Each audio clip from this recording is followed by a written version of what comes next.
Good morning, everyone. Welcome to the Quantitative History Webinar. So today we are very honored to have Professor Paola Giuliano. She is a professor of economics at the UCLA Anderson School of Management. She also holds the Justice Elwood Liu Endowed Term Chair in Management at the Anderson School. She serves as a co-editor of the Journal of the European Economic Association. So Professor Giuliano has published very extensively in areas of culture, economic history, and political economy. So without spending more time on her background, let me also very quickly mention the basic structure for our talk today, for our webinar today. So Professor Giuliano will talk for about 1 hour. While she talks, you're welcome to post questions and comments in the Q&A box. So after her presentation, my colleague, Professor Xiaojun Yan from Hong Kong U's Political Science Department to give a 10 to 15 minute comment. And then after that, we will open the floor for questions from all of you. And then my colleague, Professor Zhichen Ma, will moderate the Q&A part of this talk. So without further ado, Professor Giuliano. Thank you very much for the very nice introduction. It's a pleasure to be here. So let me share my screen.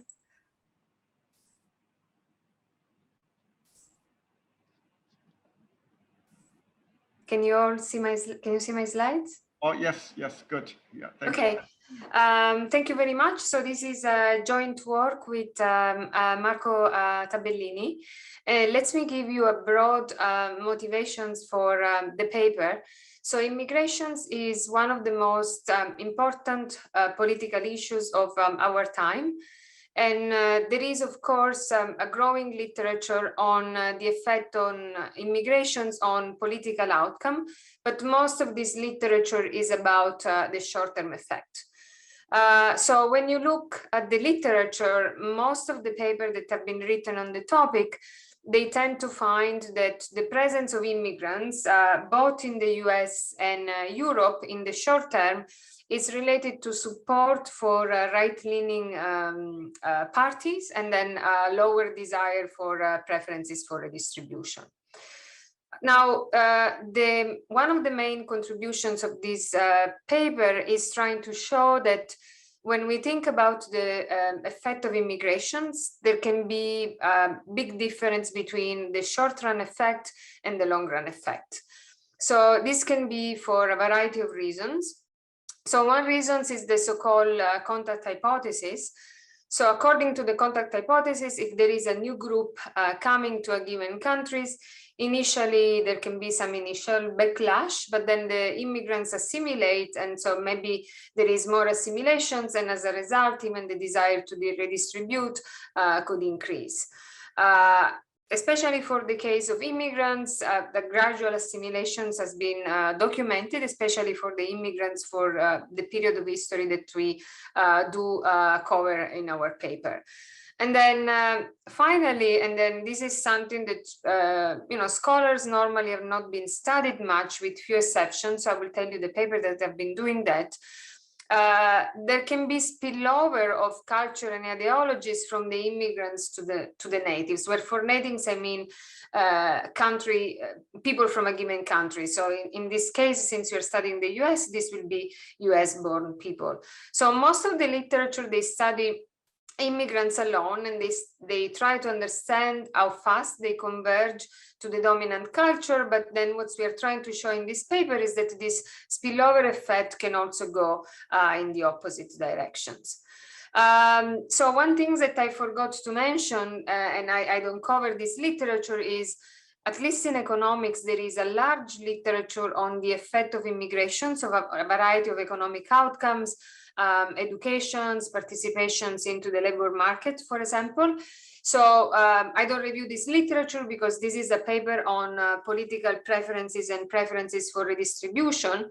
But when we try to understand the mechanism on how immigrants can influence people from the US, of course, I will mention this literature and I will try to relate the potential predictions that would come from more traditional economic interpretations. So in this specific paper, we study one period of American history, which is the so-called age of mass migrations.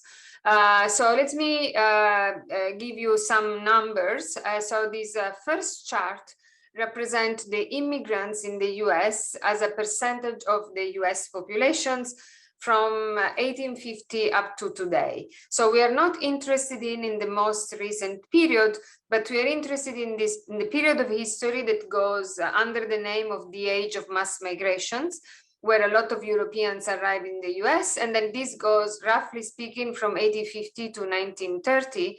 And then after that, they start to go down as a result of the war or the introductions of the quota. So just to give you a broad overview of the paper, so we do study the long run effect of immigrations on American ideology. And the immigration period that we consider is the age of mass migrations. And then when I think about the long-term effect, most of the results that you are going to see in the paper are, we look at political preferences and preferences for redistributions today, and then we see whether people living in a given county in the US have an ideology that is different based on the presence of immigrants in this specific county.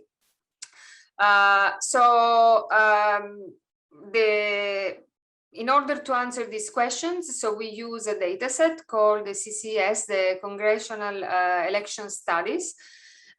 This data set is particularly useful for us because it has information, so it's fairly large, and it has information on the county of residence, and it has all the variables we are interested in terms of political ideology and preferences for redistribution. So I will show you several robustness checks. So as I show you from the chart, the period of mass migration goes from 1850 to 1930. And so papers that have been studied the period of mass migrations, they normally could follow two approaches. One is the approach that we follow in our paper, although we have some robustness check, in which we concentrate our attention to the period between 1910 and 1930. And this is because for our identification strategy, we can choose, we can use the shocks that happened during this period, which is the immigrations due to World War I and then national quotas. Another approach would be what has been followed, for example, by one of my other co-authors, Nathan Nunn, and they have a paper on the age of mass migrations. So the other approach would be just to consider the average for the whole period, let's say from 1850 to 1930, but then at that point you cannot use the similar instrumental variable strategy. You can use an alternative instrumental variable, which is based on weather variation, essentially weather shock. So we do the robustness check, but for all the numbers that I'm going to show you in terms of average share of immigrants, keep in mind that these refer to the period between 1910 and 1930. So the main finding of the paper is that we do find that if you look at the US-born individuals that today live in counties that were more exposed to European immigrants, they tend to be more left-leaning today. And then they also in terms of behavior, they're more inclined to vote for Democrats. And in addition, they have stronger preferences for redistributions.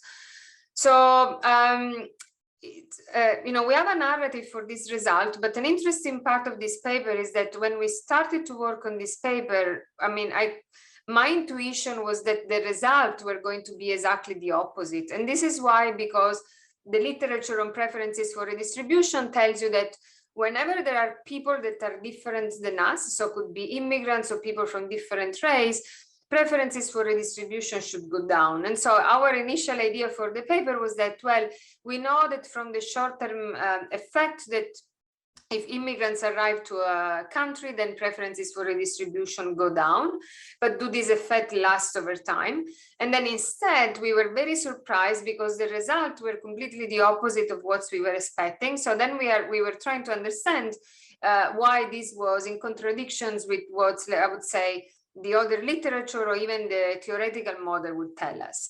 So the first things that we try to do in understanding the mechanism, we try to see if the result could have been driven by different economic channels.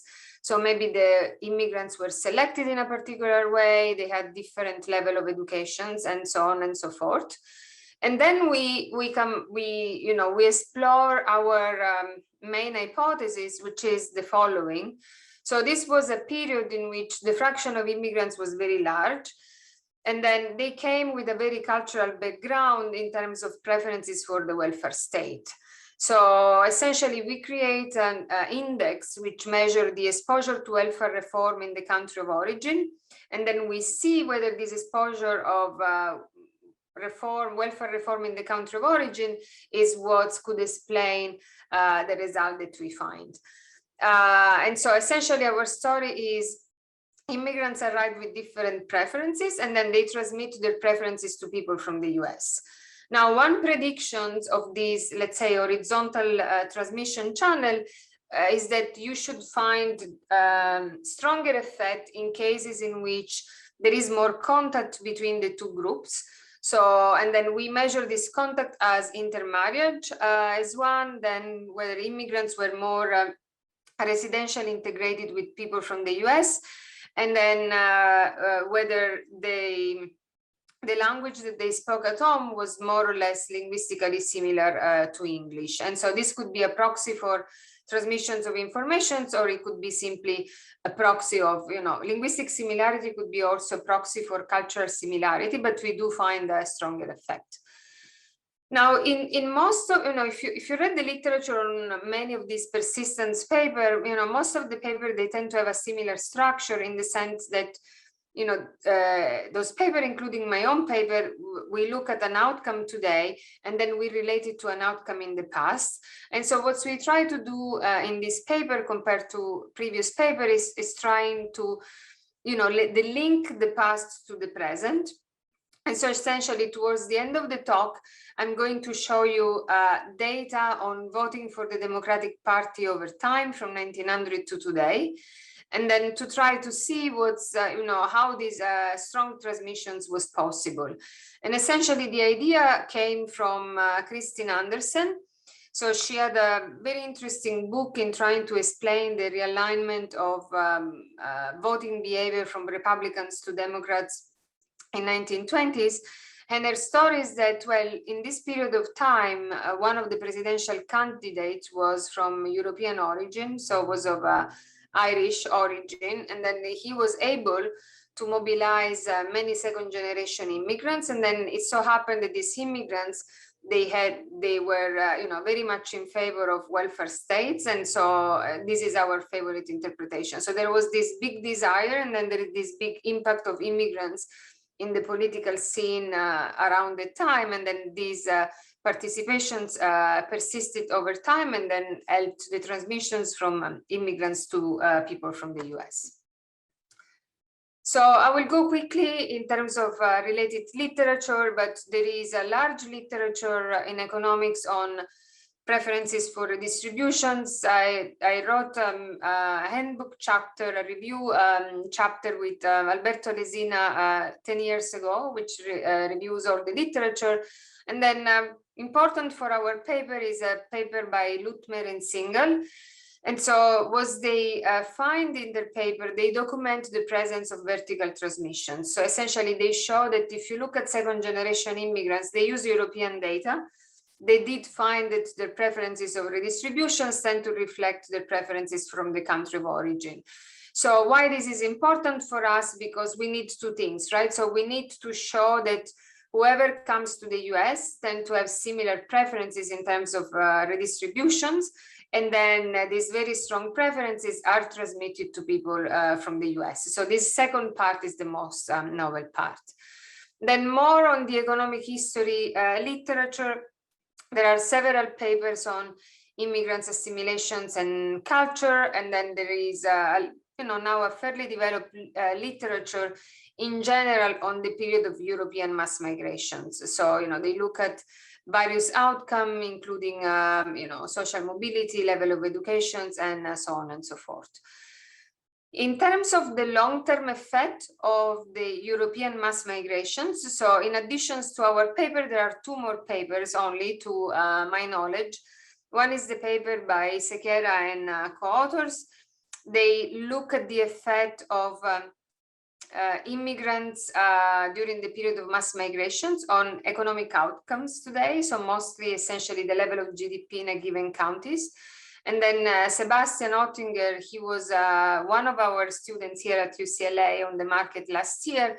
He looked at the effect of the European mass migrations on industrializations in the US. An interesting comment on the previous literature is that both papers find that the presence of immigrants is good in terms of income and industrializations. And then if we follow the literature on preferences for redistributions, as a result of the direct economic channel, we should expect a lower effect. So the literature on preferences for redistribution essentially tells you that higher income is correlated to lower preferences for redistribution, meaning that rich people tend to have lower preferences for redistributions than poor people. So this is the roadmap for the paper. I will start with the historical background. I will discuss the data and the empirical strategy with the main result. I will try to convince you that the result could be driven by cultural transmissions and not economic channels. And then finally, I will give you some, it's more let's say descriptive data trying to link what's happened from the arrival of immigrants from 1850 until today, and so how this transmission could have lasted for a very long period of time, and then I will finally conclude. So on the historical background, I already give you some data, but few more details that are important to understand the result. So if you, in the history of the US until 1915, European immigrations was unrestricted. And then after, and if you look at the compositions of immigrants, they were very different during this period of time. So between 1850 and 1890, most of the immigrants came from Germany, UK, Ireland, and the Nordic countries. And then for the second half of the period, meaning from 1890 to 1915, they were mostly for Southern European, and they were mostly Southern Europeans from Eastern Europe and also Russia. So this is a different way. So before I show you the data on immigrants as a fraction of the US populations, so here you can see more the variation. So this is just the number of immigrants. As you can see, there is a big increase, and then the period that we're interested in is the second period, because we can use the shock that were created by World War I and then the introductions of the quotas. This is another way of looking at the data. So sometimes I get the questions, why do you just look at Europeans? Well, if you look at this period of time, the fractions of non-Europeans was extremely small. So the larger area here are immigrants from North and Western Europe. Then after Southern and Eastern Europe increase, and then if you look at Canada and Australia and other countries, the fraction is small. So when you look at the regressions, we calculate the share of immigrants, but the share of immigrants is just the European immigrants, so we don't include any other country. When you look at the literature on preferences for redistribution, again, one would have expected the opposite result for different reasons. Okay, so one reason is if you look at the book by Alezine and Glaser, the main, I oversimplify the book, but the main point of the book is that in general, they compare US and Europe. And their idea is that, well, we should observe lower preferences for redistributions when societies are more diverse, because in average, people do not like to redistribute if there are people different than them. So, I like to redistribute as long as I'm surrounded by people who are like me. The second reasons would be motivations that comes from a book. So this is a very interesting book by Lipset and Marx. It's called It Didn't Happen Here. And it tries to convey that the reasons why socialism was never a prevalent movement in the US is due to the fact that the US was a country of immigrants, so it was very hard for workers to create a working class identity. So, if you were taking the working class during the 1920s, people were, immigrants were feeling much more Italians than, working class individual, let's say. And so this is the reasons why there was never a successful movement. And again, in this case, the presence of immigrants should reduce preferences for redistributions to the extent that the socialist identity is typically correlated with preferences for redistribution. Finally, if you look at the literature, the theoretical literature on preferences for redistribution, so this is the seminal model by Meltzer and Richard. In the model, they do find that income is negatively related to preferences for redistribution. So rich people, they do not like to redistribute to the poor in average. So the other possibilities to look at when trying to understand the result is to look at selections and economic characteristics. And again, for selections, the result would go the other way around. So in general, more individualistic people are more likely to migrate, and this is negatively correlated to preferences for redistributions. In general, more successful migrants tend to stay in a given country. And then again, the literature on preferences for redistribution tells you that if you are successful in terms of social mobility, you don't like to redistribute because, you were the poor today, you become rich. And then if you work your beliefs is that if you work very hard, you can climb the income ladder. And so then you don't want to pay taxes essentially later on. And then finally, there is the idea of the American dream. And then, probably the immigrants who arrived in the US, they believe that work rather than luck is a very important driver of success. And again, these the directions of the correlations would be the other way around.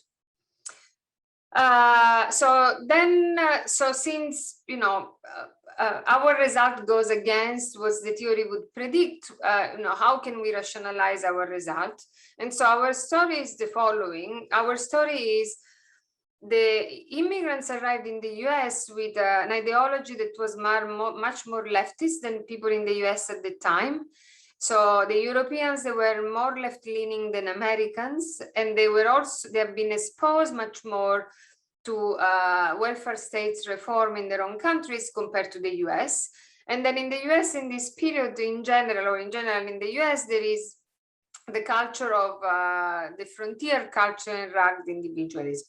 So this group of people who are, also large in terms of in percentage terms, they brought with them their preferences for redistributions, and then they gradually transmit them to people from the US. So what we then do, we try to calculate a measure of exposure to welfare reform in the country of origin. And so we have data on the introductions of several reforms. The most important one is the introductions of compulsory educations, just because it goes farther back in time. But we also look at pension and social welfare reforms. So I'm going to show you data, for example, on Germans. And then as a result of this index on welfare reform, our result seems to indicate that there was a transmission of ideology from Europeans to Americans. So on the data, so for the historical part, we used the US Census of Populations, so to construct all the economic characteristics from 1900 to 1930. So we use this to construct the share of immigrants, but also all the demographic and economic county level data. For the most recent period, we use the cooperative congressional election studies. And then this data set has information on political ideology and then preferences for redistribution. So let me give you some indications of how big the share could be and where these immigrants were located. So this first map indicates the presence of immigrants in the US, and darker green color indicate a larger share. And as you can see, in many countries, the fraction could be as high as 39%. So there is some geographical cluster, in the sense that immigrants were present in the coast, and then in the north of the US, there were very fewer immigrants in the US South. And then all our regressions, they include state fixed effect. So this is actually the variations that we are going to use. So I control for immigrants, let's say in California or in Minnesota, and so there is much more variations once you take into account state fixed effect.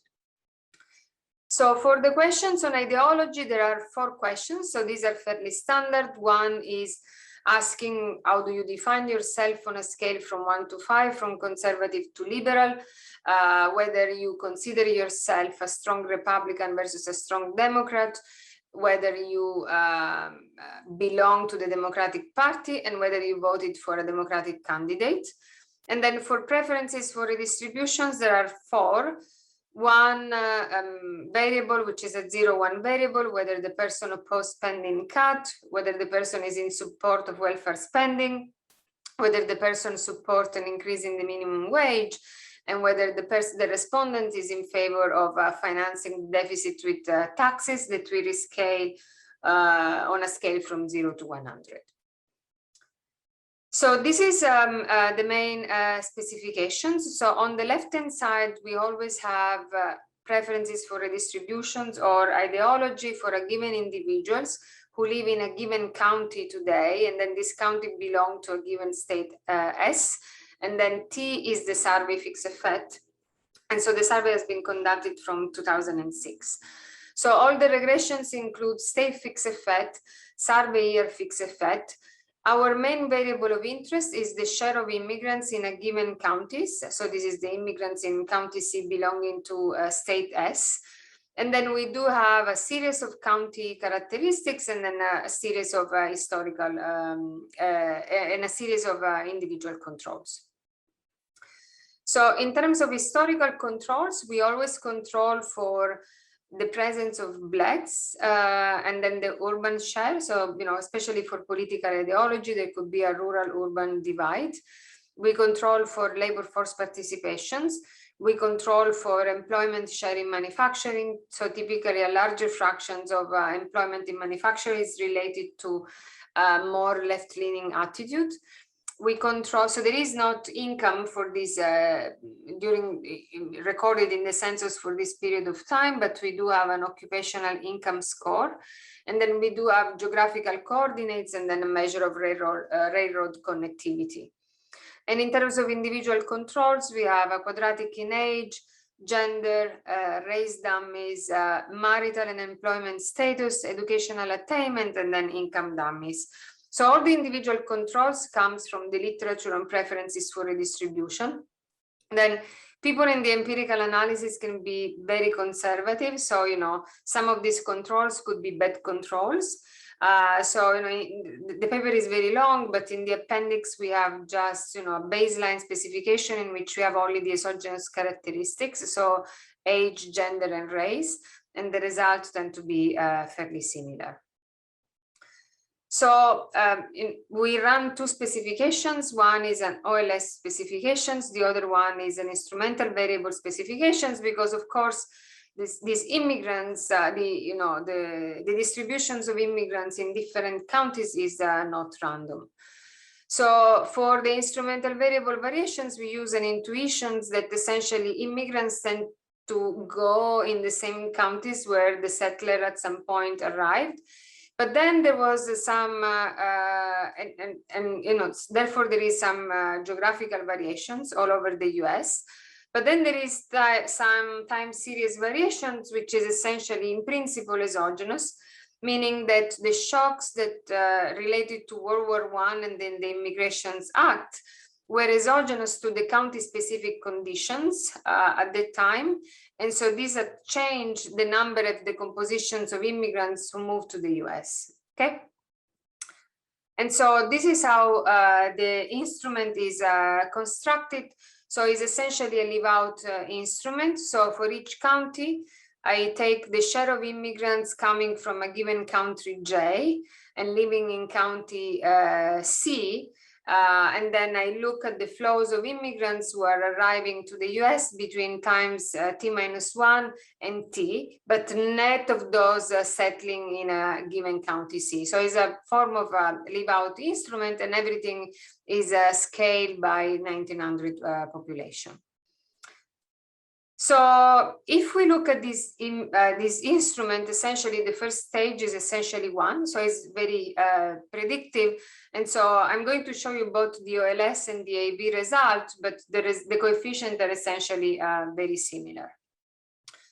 So now, since I have only 1 hour and not much more, so I will be a bit brief, but I'm happy to answer questions if you have issues with the identifications assumptions. But essentially, for the IB to be valid, we need that the enclaves of immigrants in 1900 must be uncorrelated with the migrations pattern of different countries from 1910 to 1930. And this is due to the shocks that has been, were experienced.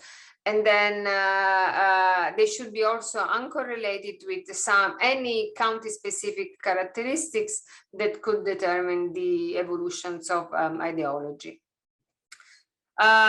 So we believe that these conditions are valid because there was, as a result of this shock, not only the total number of immigrants changed, but also the mix of immigrants changed. And then it was definitely exogenous to the county-specific conditions. Now, if you still have doubt, we try to do as many robustness checks as we can. So we include historical control. So for example, we include for the fraction of immigrants who arrived before our period of interest, so 1850 to 1900. So another concern that you may have is that, well, maybe immigrants decided to move in places that were already more liberal and more open. So in order to control for the initial ideology, we always control for a share of vote for the Democratic Party in 1900. Then we control for the immigrants' share 1 at a time.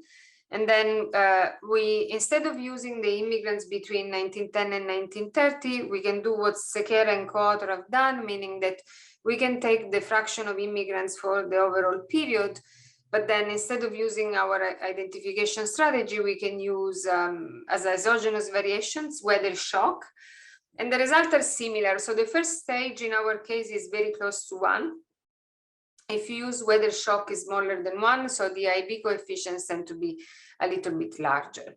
And then finally, one concern that one may have is that, well, maybe immigrants went into places where any type of migrations was more common. And so these counties, they were probably different according to, let's say, support for migration in general. So what we do, we run robustness checks in which we control for internal migrations from one county to the other. And we also control for the great migrations of Blacks during the 1940s from the south to the north. Okay, so let me go back, let me go to the result. So this is the table on political ideology. So this table includes all the individual controls that I described and all the historical controls. And then he has 2 panels. Panel A is the OLS and panel A is the 2-stage least square. As you can see, the coefficients are very similar. So in terms of magnitude, I will comment on the IB.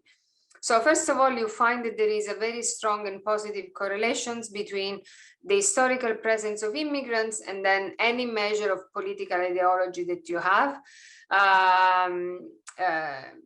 including actual voting behavior, but also self-reported ideology. When you look at preferences for redistributions, again, the OLS is very similar to the two-stage least square, and we always find a very positive and significant coefficient.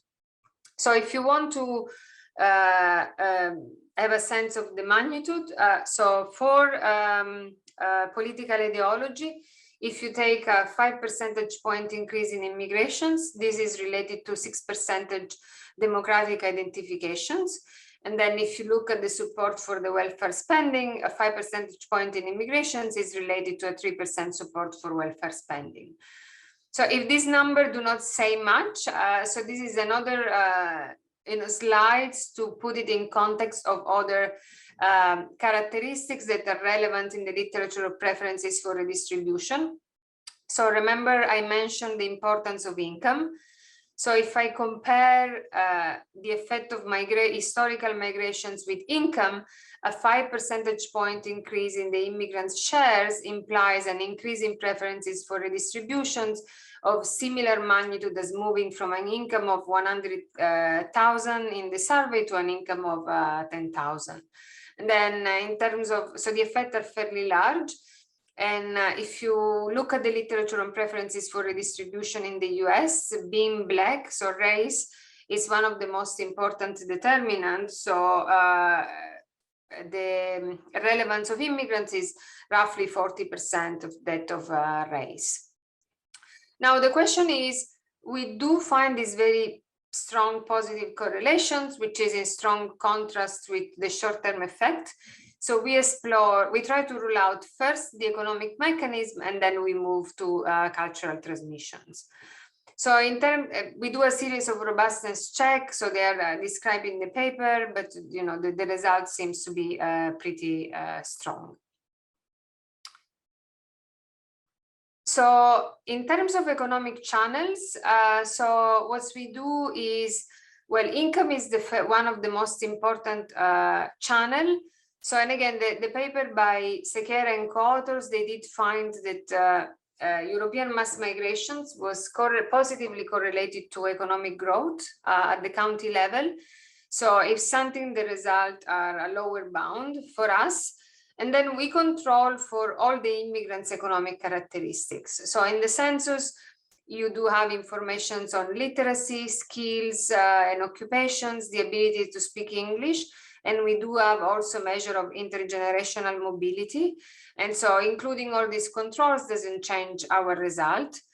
And then in order to control for immigrants' selectivity, unfortunately, I don't have individual level data on preferences for redistributions or individualism, but we know that, the rugged individualism was very prevalent as a culture at the time. And so there is a paper by Sam Batzi and co-author that have data on the American frontier. So we do control for the presence of rugged individualism by using the data of Sam Batzi and co-authors, and essentially our results are still valid. Now, then we move to our preferred channel, which is the immigrants brought with them different preference for the welfare state. And so I will start with an interesting example. So this is just, descriptive in some sense. So in Germany was one of the countries in which the welfare reform was introduced early on. And so this was the Bismarck reform. And then Germans was a very large group of immigrants in the US. So the first table that I'm going to show you is I will look at the Germans arrived before and after the Bismarck reform, and I will show you that the only Germans that were able to move the ideology and preferences for redistribution of people from the US were the Germans that were exposed to the Bismarck reform. Then I will tell you how we construct the index of exposure at the county level, and so I will show you that this is a more general result. And then I will also validate the exposure to welfare reform as a proxy for preferences for redistributions using more modern data. So these are the results with the Germans. So again, we split on the left-hand side, we have political ideology, and then we have the share of Germans arrived before the Bismarck reform in red and after the Bismarck reform. And what we find is that only the Germans that were exposed to the reform had the effect of changing the political ideology of people from the US. And this is true for political ideology, but also preferences for redistributions. And again, it's, you know, the German arrived before the reform, didn't have any significant effect, sometimes even negative, but then the exposure to the reform was what mattered. Then what we did this exercise in a more comprehensive way. So there is a book by Flora, which collect information on the exposure to welfare reforms in different European countries. And as you can see, there are 4 types of reforms. The one that has more data and also goes for which we have more time variations is the exposure to education reforms and also partially pension reforms. Injuries, health, and unemployment have lower coverage and are more recent. And so in the paper, we have 2 versions, one in which we have the exposure to the 5 types of reforms, and one in which we just use the education and pension reform because the data are more complete and also there is more time variation. So then we construct this index. So essentially, you know, I look at the share, and then for the Italians, I calculate the number of years of reform to which were exposed in the country of origin, and then I aggregate this as an index. And this is the map. And as you can see, again, here, a darker color indicate a stronger exposure to welfare reform from their country of origin compared to a lighter color. So then we can run 2 types of specifications, one in which we include both the immigrants' share and the exposure to welfare reforms. And the exposure to welfare reform is always large and significant, even in terms of beta coefficient. Instead, when I control for the other immigrants' characteristics like literacy and so on, very few of these characteristics matter, at least for ideology today. So when you do preferences for redistributions, we do find a similar effect. The exposure to welfare reform is important and is also large in terms of beta coefficient. Another way of looking at the data, and probably is the most, my preferred one, at least, you know, people want to see both approach. So another way of looking at the data would be to split the sample in above median exposure and below median exposure to welfare reforms. And as you can see in yellow, the results are much stronger when these, you know, for those group of immigrants that had in the sample an exposure to reform above the median. So another way of you know, studying the questions would be do an exercise similar to the German, meaning that you can include in the same regressions both the immigrants arrived between 1850 and 1900, but also the immigrants arrived between 1910 and 1930. So if you look at the data, there were very few reforms that were implemented between 1900. So essentially these coefficients are much smaller. So the effect is really driven by the period of time in which each immigrants group brought with them a higher exposure to reforms from their country of origin. So this is another way of looking at the same data, meaning that again, you can split the sample between immigrants arrived before 1900 and after that. So I will go quickly on this, but essentially, you know, we use as a measure of preferences for redistributions from the country of origin, the exposure to welfare reform. But this welfare reform, maybe they had a completely different effect. So think, for example, with about the education reform, you know, the introductions of compulsory education could have simply had an effect in terms of human capital. And so what we do, we take the European Social Survey, which contains questions on preferences for redistribution. So the question is standard in literature, should the government reduce differences in income level? And then we look at immigrants and see if the behavior of immigrants, if these preferences for redistributions, subjective measure of preferences for redistributions today are related to the exposure of welfare reform. Okay, and this is what we find. So if we take preferences for redistributions of immigrants and then we regress with the year of introductions of welfare reform, then we find the negative coefficient. So note that here the interpretations of the negative coefficient, the coefficient has to be negative, because if the year of introductions is later on in time, it means that the exposure to reform has been lower. So essentially, this is just a way of validating our own index of preferences for redistributions for the past. So you can, if you don't like the historical measure because it's not very precise, another different approach would be, well, we can just have the fraction of immigrants and then we can include the preferences for redistributions from the country of origin instead of the index of welfare reform, and then we do find a very similar result. Okay, so our story is a story of immigrants arriving with different preferences, but then there was also these transmissions to people from the US. And so this is, a combination of vertical transmission. So they brought their preferences with them, but then they also transmitted to people from the US. And so the predictions for the horizontal transmissions would be that the result should be stronger in all those cases in which there was more contact between natives and people from the US, natives and immigrants. And so we measure this frequency of intergroup contacts in two ways. One is intermarriage, and then the other one is residential integrations. And then finally, we also look at linguistic similarity. So as I mentioned at the beginning of my talk, linguistic similarity could just be a proxy for how easy it is to communicate between groups, but is, in the literature on cultural transmissions, linguistic distance is also proxy for cultural distance and trust. And so what we find is consistent with our predictions, meaning that we find a stronger effect for all those cases, for all those groups in which intermarriage was more common. So this is in yellow is above the median.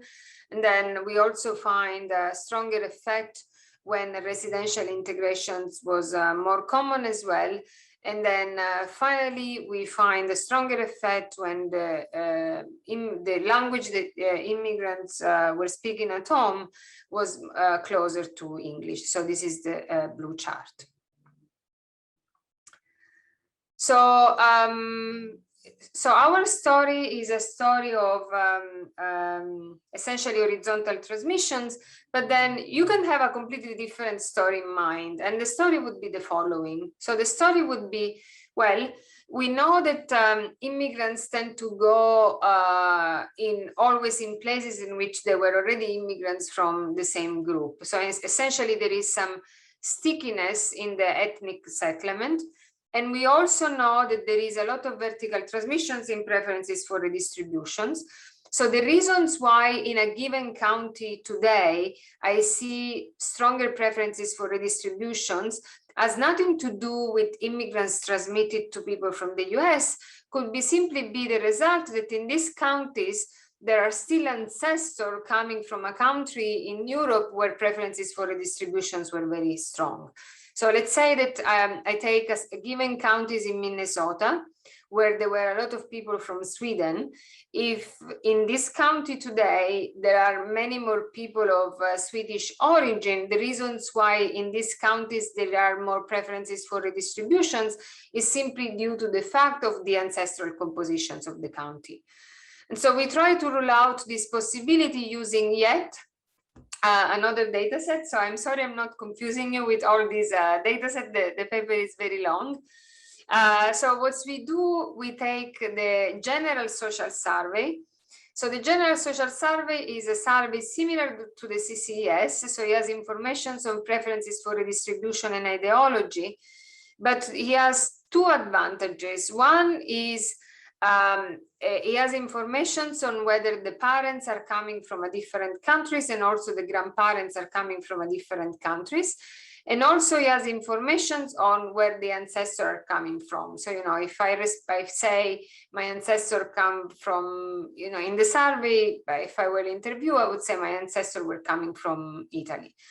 And so what we do, we run 3 different regressions. One, we run the regressions very similar to the CCS. And so essentially we find very similar result. Then we restrict the sample to people from the US whose parents were also from the US. And then again, the coefficient stays very similar. And then finally, we restrict the sample to people born in the US with parents born in the US and also grandparents born in the US.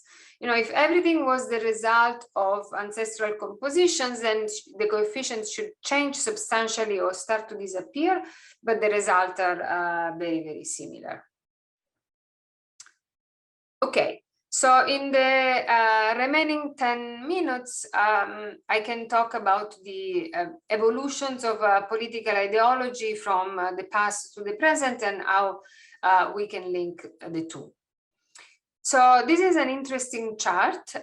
Essentially, what these pictures indicates is the share. These are coefficient regressions. So these are, we run the regressions cross sections by cross sections. So for each election year, we have on the left-hand side the share of vote for the Democratic Party, and then regress on the share of immigrants. And what you see here is that the share of immigrants really didn't matter up until 1924. And then there was this huge spike in 1928, okay? And so, so what happened in 1928? So in 1928, Al Smith was a candidate for the Democratic Party. So if you read the history for this period, so Christy Anderson, so in her book, The Formations of a Democratic Majority, essentially says that Al Smith was responsible for bringing the children of new immigrations into an increasingly welfare-oriented Democratic Party. So her story was that, okay, now one of the presidential candidates was of immigrants' origin, and then all these second generations fell very close, you know, because he was essentially an immigrant's representative in terms of identity, but also because during this period of time, the Democratic Party was very much welfare oriented. And so if they had a propensity for higher welfare states, they would have been even more inclined to vote for the Democratic Party. So it was a combination of representations of immigrants, but also the fact that the Democratic Party was giving, you know, a certain weight to preferences for the welfare states, which were the preferences with, that they brought from their country of origin. And so the first thing that we document is these evolutions of the democratic share. And so what we did in addition, there are data on the New Deal generosity. And so we relate this data on the average immigrants share. So these are the data, let's say different programs. So relief expenditure, public work, farm programs, and housing loans.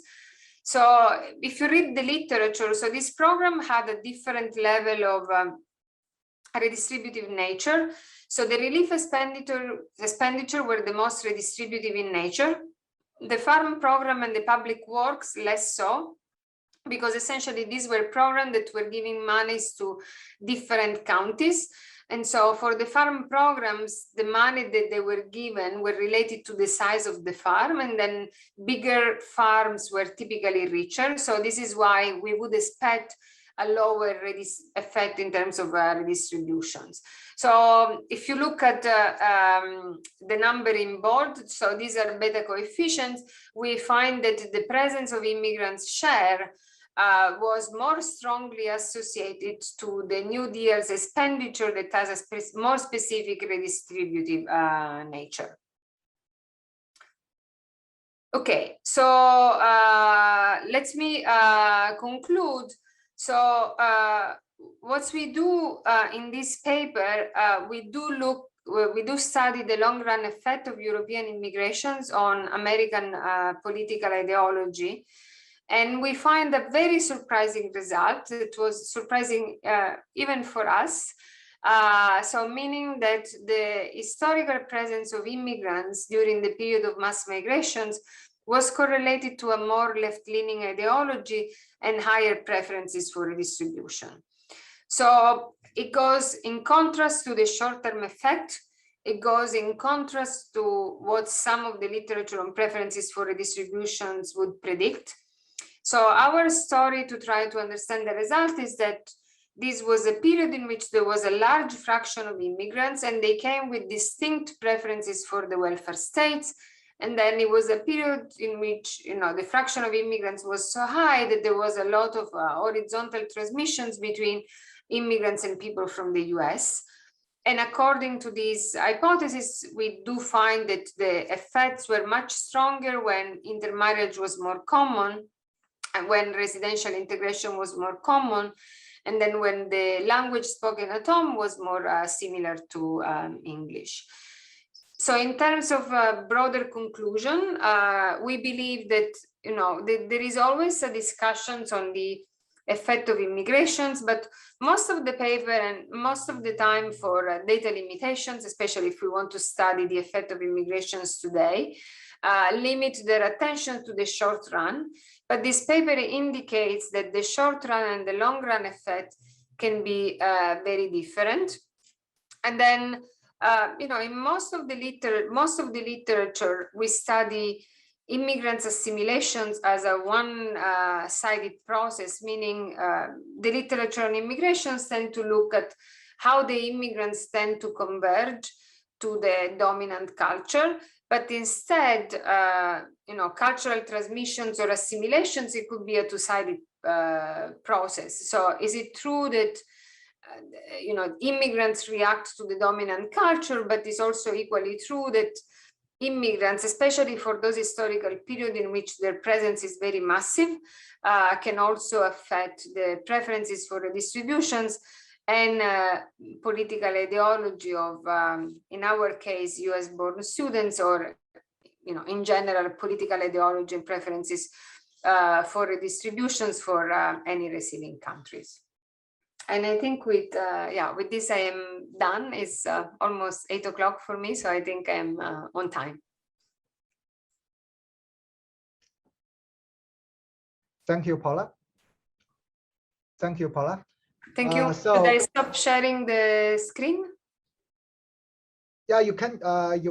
Yeah. Okay. So yes. Now let's turn to the discussion session. We are very honored today to have Professor Xiaojun Yan, Associate Professor of Politics and Public Administration in Hong Kong University, to give some comment and discussion. So Professor Yan, please try to restrict your discussion within 15 minutes, okay? Then we will turn to the Q&A session from the audience. So Professor Yan.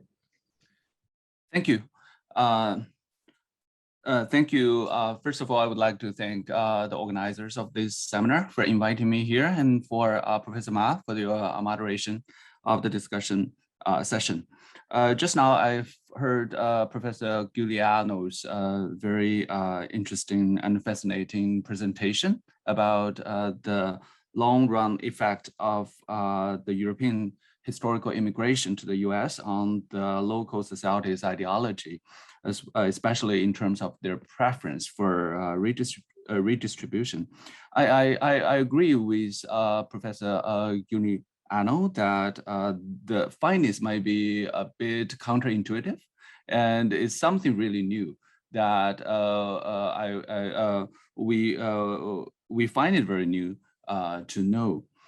I think the most interesting thing is the positive relationship between the European immigrants' exposure to welfare state in their sending or in their home countries, and the sort of liberal and left-leaning ideology they brought to the US, and which is also transmitted to the US-born local community.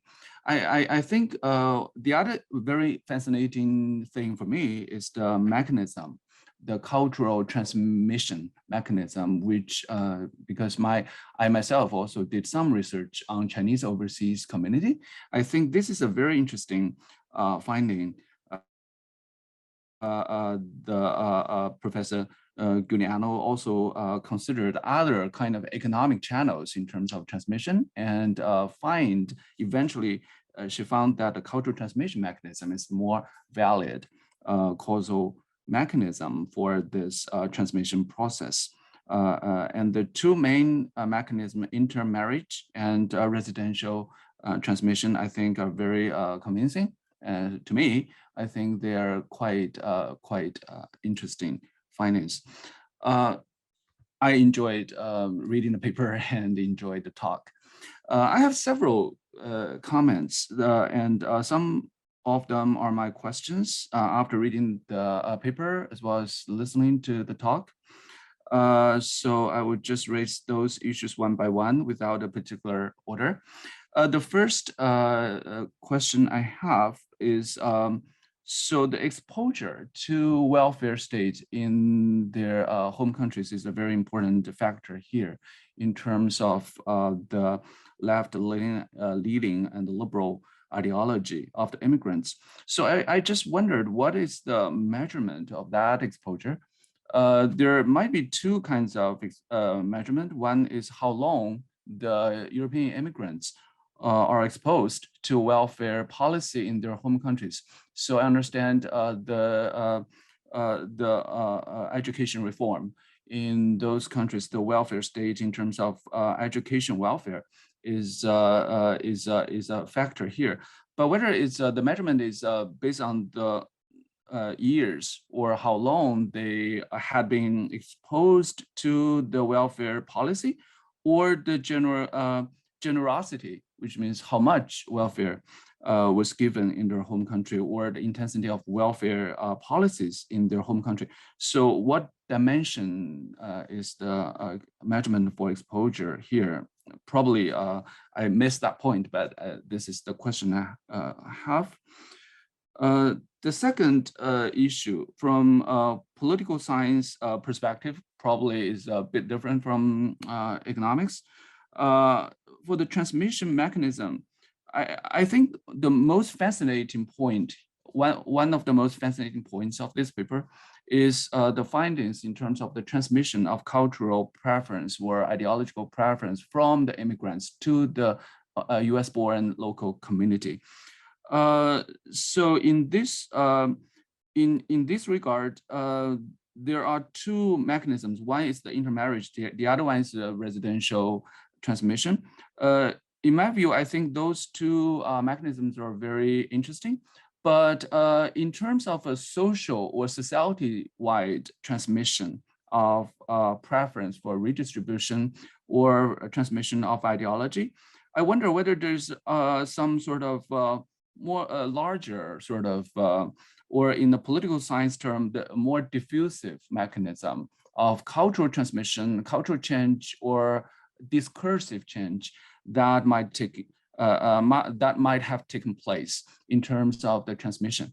And especially if we limit the transmission mechanisms to intermarriage transmission, which involves horizontal and vertical, and also residential transmission. What is the role played by the public sphere, public debate in terms of this kind of cultural or ideological transmission? So, but that's more a political perspective. So I just want to know whether public debate or electoral campaigns or discursive change, lexical shift, these kind of things might play a role in terms of this kind of ideological transmission from the immigrants to the local community.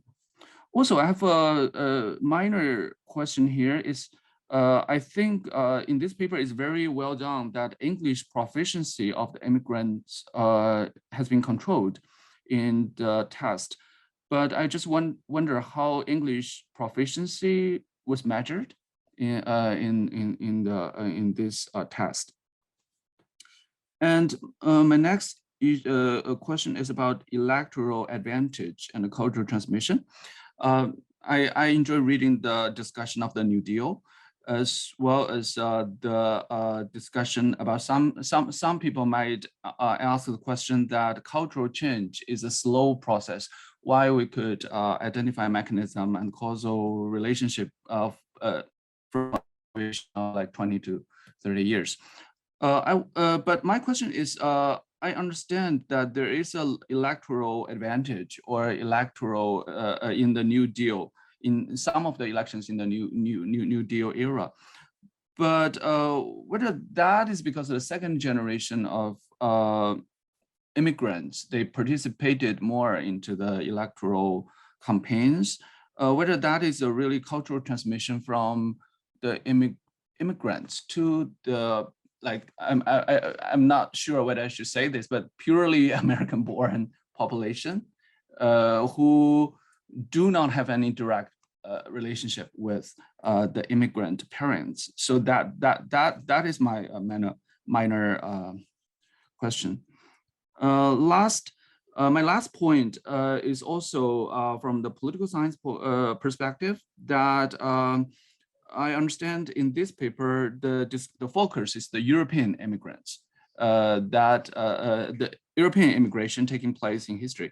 When I was in college, when I was in graduate school, I read my former teacher, Sam Huntington's book on Who Are We?, which is also a discussion about immigrant culture, but it's about the Hispanic population or Hispanic immigrants coming into the US in the 21st century. So in a way, I found the book of Sam Huntington and this paper, the conclusions might be consistent, in which they both argue that the impact of or the relationship between immigrant culture and the mainstream culture is not a one-sided process. I agree that for Sam Huntington, the Hispanic immigrants, they basically refuse to assimilate into the mainstream American culture. And eventually, they become part of the American culture, which is a more diverse one. But for Sam Huntington, the Hispanic immigrants, their unique identity imposes a challenge or threat to the American identity. Well, from this paper, I found a more positive picture of immigrant culture, that the culture or ideological preference of the European immigrants in history might eventually become a very positive part of the US political ideology or political culture.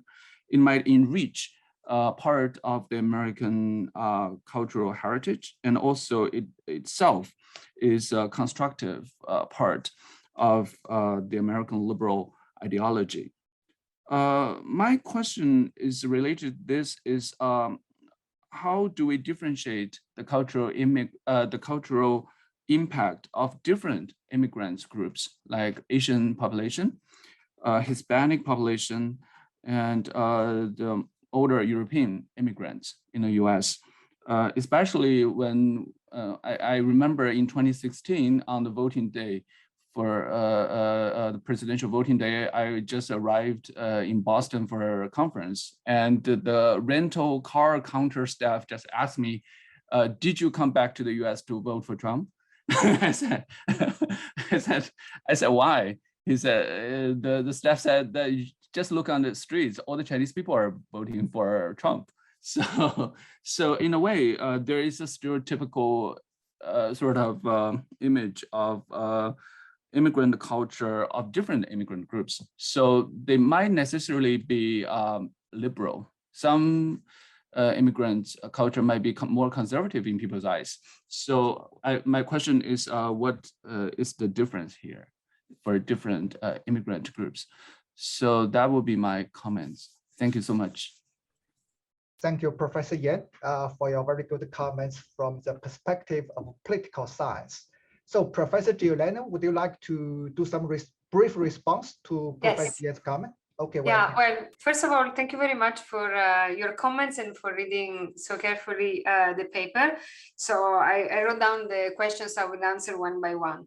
So the first question, it's very relevant. So at the moment we just measure the exposure to welfare reform is in terms of number of years. And this is mostly due to data limitations because there are no comprehensive data on how generous these welfare reforms were in different countries. We are at the moment collecting some data. I don't know if the sample would be sufficiently complete, but yeah, exactly. Then we could answer your questions, and it's a very valid one because it might be that, is a combination or both, or maybe it's more the generosity rather than, a long exposure, but not very meaningful one. So if the data are sufficiently good, then we will be able to answer that questions.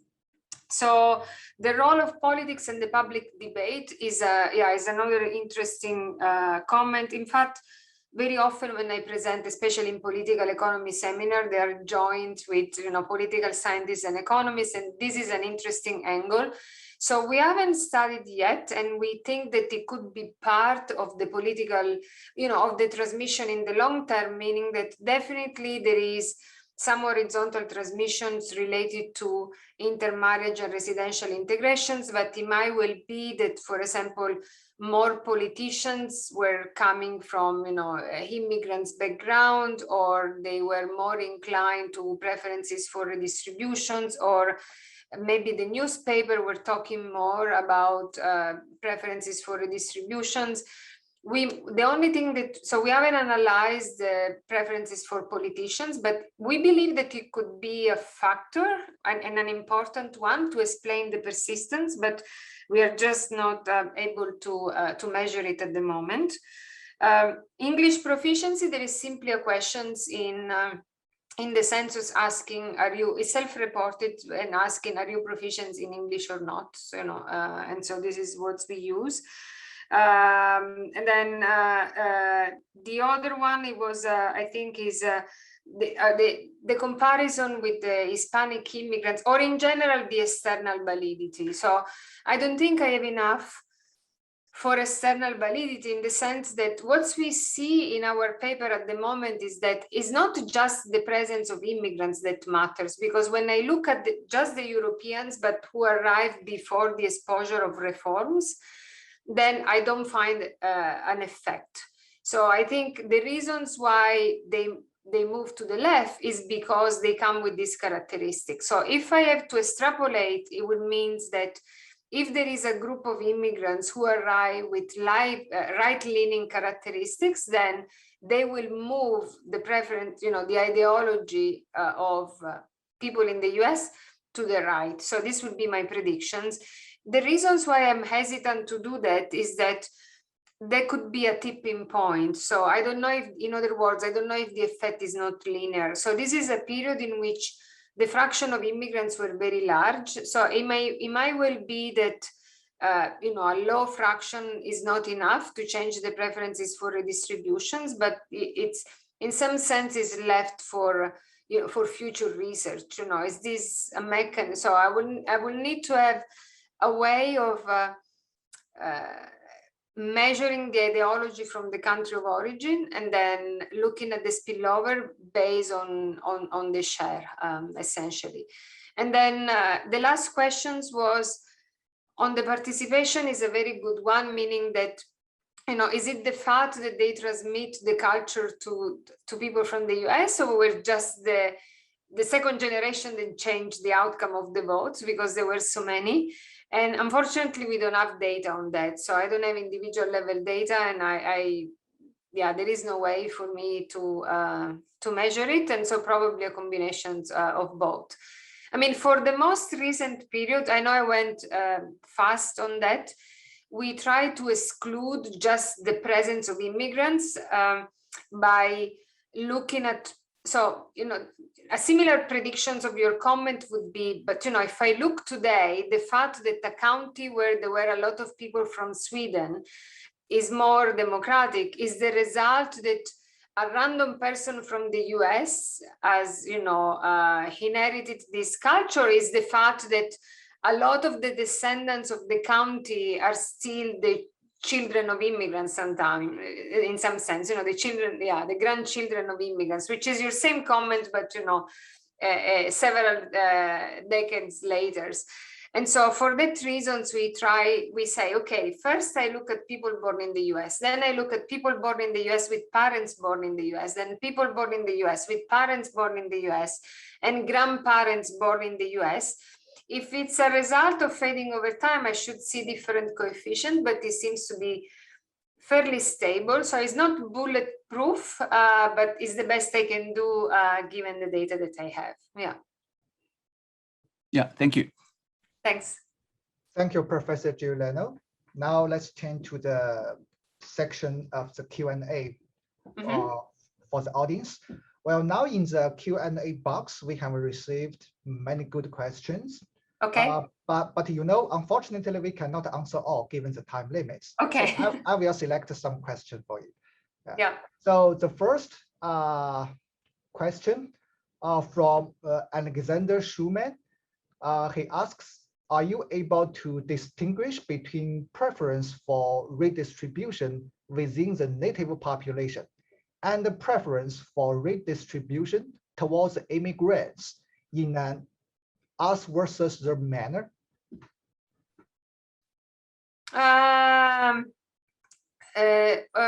No, because there is not such a question. So, I mean, if I understand well, the question is it a generic preferences for redistribution, or it's targeted to immigrants? But there is no questions in the questionnaire saying, is more from the question is, do you like to redistribute from the rich to the poor? It doesn't ask, do you like to redistribute from the rich to the poor, and do you have a different view if the poor are immigrants or not?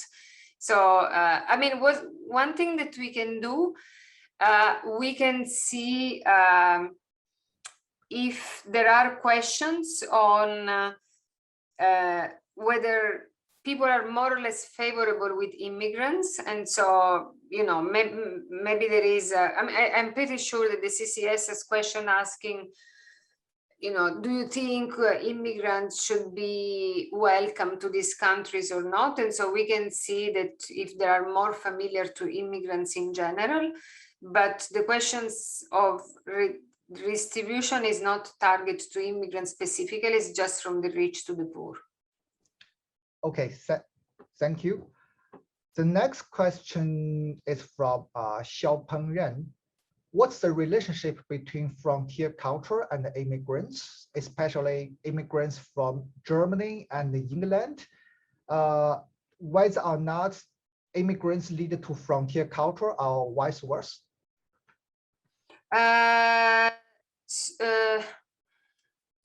So it's I'm not so sure I understood. So is the questions on what's the relationship among immigrants themselves? I guess question is the relationship between the frontier culture mentioned in your paper on I see. And the share of immigrants in this region. Whether it's immigrants leading to frontier culture. I see. Okay. We haven't looked at the correlations. So what we have done is to control for the presence of the frontier. So in other words, the confounding effect would be, it might be the case that, for example, immigrants, so the frontier culture is more individualistic. So it has to be that immigrants do not go to more individualistic places, but we do control for it. So we don't think it's a confounding effect, but I don't remember from the top of my head if it's positive or negatively correlated. So yeah. Okay. So the next question comes from one of our colleagues in Hong Kong University. So can we observe selection of locals exposed to immigration shocks? Is it possible that the less left-leaning locals migrated out of higher immigration exposed counties?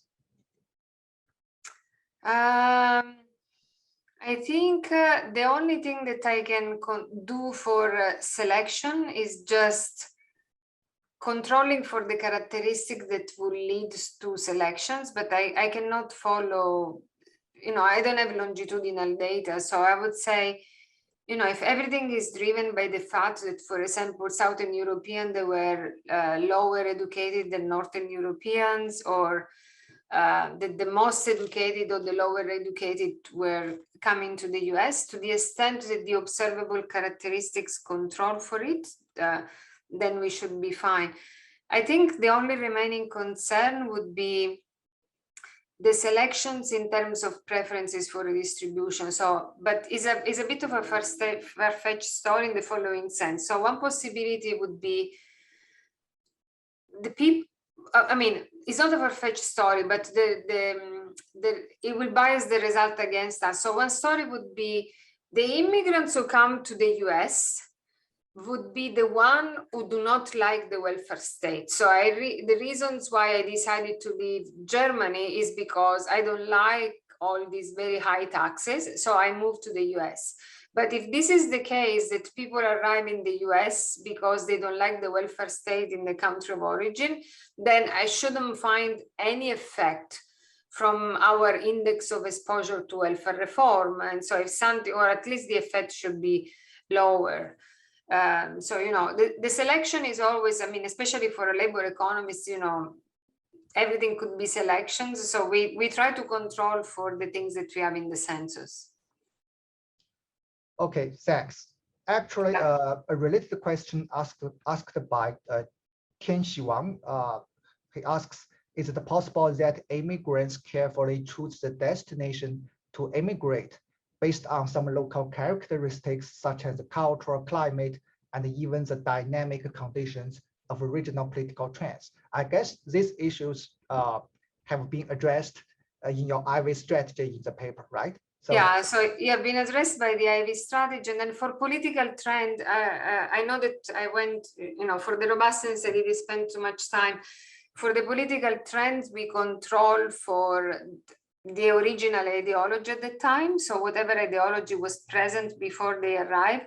Yeah, and then if the place was special because was more liberal and migrants in general, either internal or external, like to go to more liberal place because they are more accepted, we also control for internal migration. So I would say, to the extent that the identification is valid, this has been taken care of.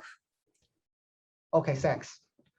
Well, now we have just received a question from our colleague, James Kong. So, okay. We know that countries with a large share of immigrants are more democratic. For example, the Swedish. How did the immigrants select their destinations in the first instance? More generally, why did so few immigrants choose the South? Yeah, so I think there is a double, I think, so there is a strong persistence of where the immigrants continue to go. And then, so the initial waves of the immigrants was in the East Coast and then the West Coast and then the northern part. And I think the initial settlement, I would say, or at least the literature says that it was probably mostly related to some, I mean, there is some debate actually in the literature, so there is no consensus. So one story is what our student, Sebastian Ottinger, has in his paper, saying that the initial locations was random, and then they developed some specific skills, mostly with the connections with the country of origin. So maybe, the initial, and then the other possibility is that the initial immigrants did select the county based on economic advantage, and so probably there were few people who decided to go in the south. I know that there were, for example, several Italians working as fishermen in Louisiana, but it could be economic characteristics. The important part for us is that if everything is driven by the initial selections whenever they arrive, and whether these initial selections is political or economic, we don't find any effect when we put in the regressions the immigrants between 1850 and 1900 and then the period after. So if everything was driven because the initial immigrants went to Minnesota because of economic specializations or because Minnesota was more democratic, then I should see an effect also for the initial part, but I don't see it. And so this is why we believe that it is the exposure to the welfare states that matter. But that's a very good question. It's like, I cannot say that the initial allocation is random. So what James is saying is, well, I know that you control for some observable characteristics, but maybe there are some conditions that determine the initial distributions, and especially the fact that they didn't go to the south, and this is what is driving the result. Yeah. Another thing that I want to mention is that among the zillions of robustness check that we have, one of the things that we do is to exclude the South. So are the results driven by these, not immigrants going to the South and the rest? And even if you exclude completely the South, the result still holds. Thank you. So I think Professor Chen is waiting for asking a question now. Okay, yeah. Okay. Maybe actually related to this is, Paula, it may be the religious differentiation that actually has given rise to your results to some extent, because many of the German immigrants and also Swedish and other Nordic immigrants, they were probably Lutherans. They were very much for welfare support, whereas the British and other European immigrants, especially those that went to the South, they were either Calvinists or Catholics. So there was a religious hesitation, or at least against government welfare support. So I don't know whether you would have a similar results if you would differentiate among the immigrants by religious affiliation or denomination, rather than by the country of origin. That's a very good point. So this is something that we are trying to do at the moment. So we are trying to construct the share based on different religions.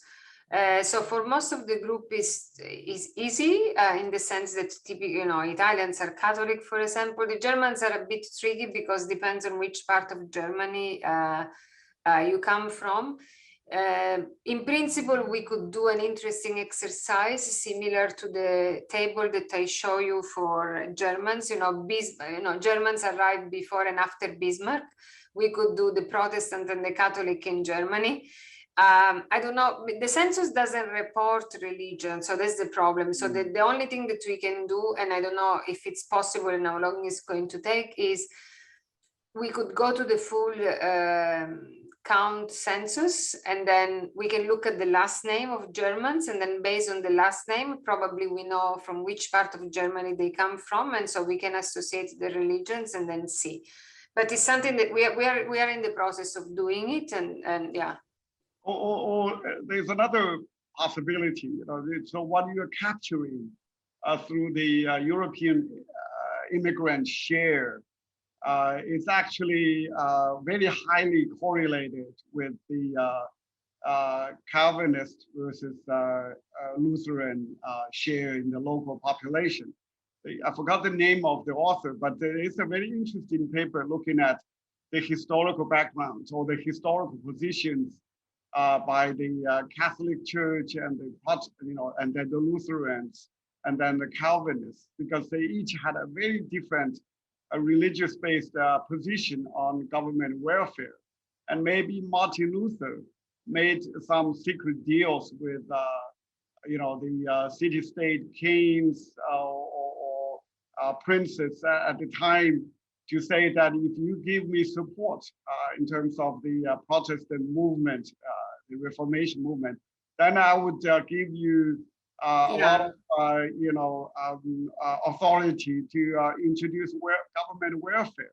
So yes, part of that secret deal, Lutheran got quite a bit of support from the different German city-states at the time. And so I'm talking about back in the early part of the 16th. Yeah. And then that early arrangement spread to not just the northern German city-states, but also the Nordic states. Countries. Yeah. So that may be something that should be taken into account. Yeah. No, this is something that we are doing more comprehensively now. We can also look at whether it was, for example, more as along your suggestion, whether it was simply more likely to, even in the country of origin, to introduce reform based on the dominant religion. So it might well be that, yeah, there is these correlations, and then this is what's driving the results. So this is something that we are working on now. Yes, so just quickly, David Savage at NYU's political science department, he has a couple of papers on this, just based on religious denominations versus the support for government welfare, especially going back to the 1910s to the 1930s, yeah, where the different states ended up with very different support levels for government welfare, as a function of the religious breakdown across the different denominations. Okay, we're now running out of time. Okay. So thank you again, Professor Giuliano, for your wonderful talk. Thank you. Thank you again, Professor Yan, for your excellent discussion from the interdisciplinary aspect.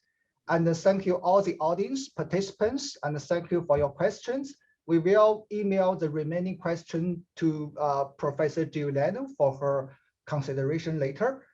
So at the end, let me announce the next event for next Thursday, September 2, Hong Kong time.